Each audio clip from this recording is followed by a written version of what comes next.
Doctor Bhimrao Ambedkar Bharat के संविधान निर्माता थे। उन्होंने देश के लिए संविधान बनाया। बाबा साहेब की अध्यक्षता में ही दुनिया का सबसे लंबा लिखित संविधान तैयार किया गया था।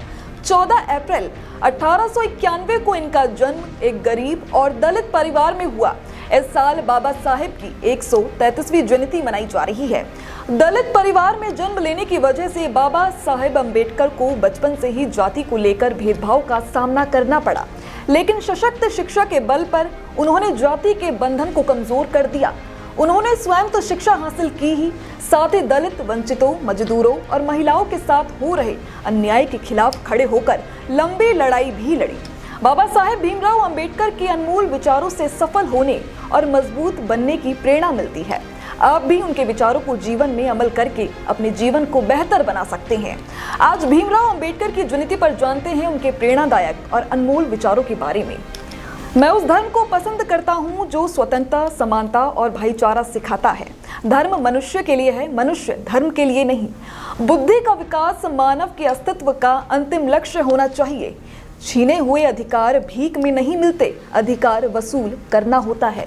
सफलता कभी भी पक्की नहीं होती है, असफलता कभी भी अंतिम नहीं होती है। अपनी कोशिश को तब तक जारी रखो जब तक आपकी जीत इतिहास ना बन जाए।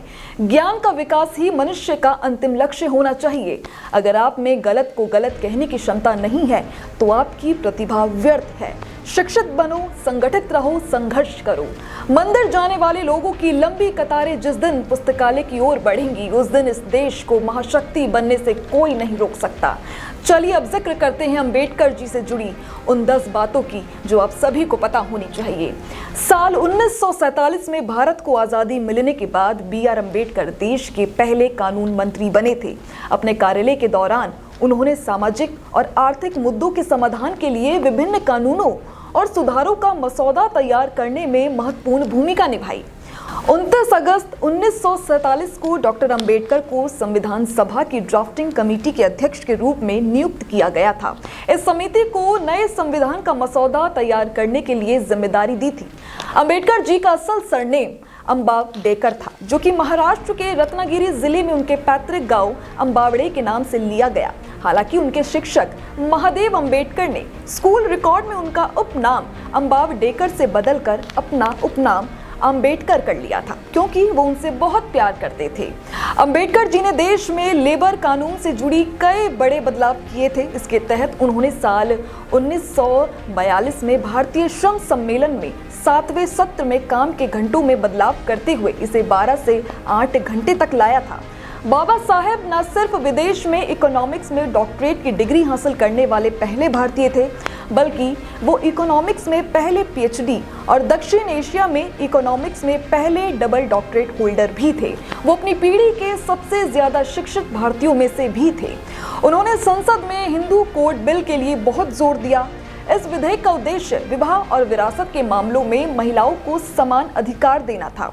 जब विधेयक पारित नहीं हो सका तो उन्होंने कानून मंत्री के पद से इस्तीफा दे दिया।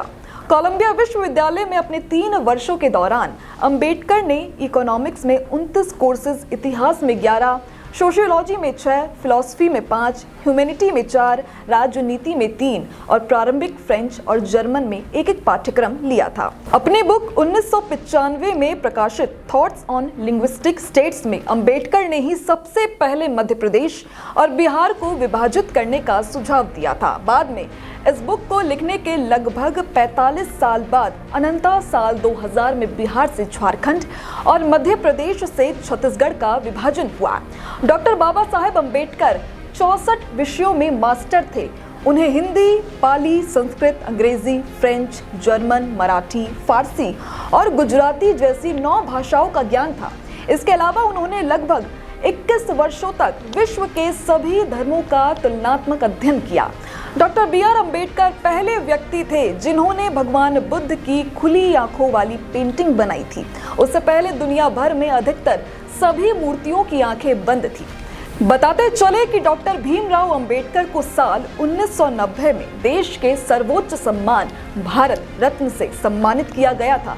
जीवन भर दलितों के उत्थान के लिए लड़ाई लड़ने वाले भीमराव अंबेडकर का निधन 6 दिसंबर 1956 को हुआ था।